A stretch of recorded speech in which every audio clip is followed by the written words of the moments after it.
యుద్ధ ప్రారంభం 8వ రోజు ఉదయం కౌరవ సేనాధిపతి భీష్ముడు కొత్త వ్యూహంతో సైన్యాన్ని అమర్చాడు. పాండవులు కూడా శక్తివంతంగా ప్రతిస్పందించడానికి సిద్ధమయ్యారు. యుద్ధభూమి మళ్లీ రణరంగంగా మారింది. భీముడి ప్రతాపం. ఈరోజు ముఖ్యంగా భీముడు అత్యంత కోపంతో యుద్ధరంగంలోకి దూసుకెళ్లాడు.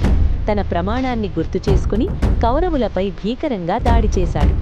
ఈరోజు భీముడు ధృతరాష్ట్రుడి 8 మంది కుమారులను సంహరించాడు. అతని గదా యుద్ధం చూసి శత్రువులు భయంతో వణికిపోయారు. అర్జునుడు వర్సెస్ కౌరవసేన. అర్జునుడు తన గాంధీవంతో అనేక మంది యోధులను సంహరించాడు.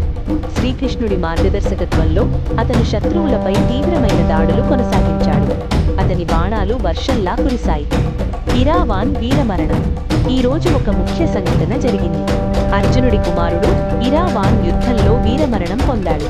అతను ధైర్యంగా పోరాడి అనేక శత్రువులను సంహరించాడు. కానీ చివరకు రాక్షసుడు అలంబుష చేతిలో మరణించాడు. ఇది పాండవులకు పెద్ద దుఃఖం కలిగించింది. ఘటోత్కచుడి విక్రమం. భీముడి కుమారుడు ఘటోత్కచుడు యుద్ధరంగంలో ప్రవేశించి తన మాయాశక్తులతో కౌరవసేనను భయపెట్టాడు.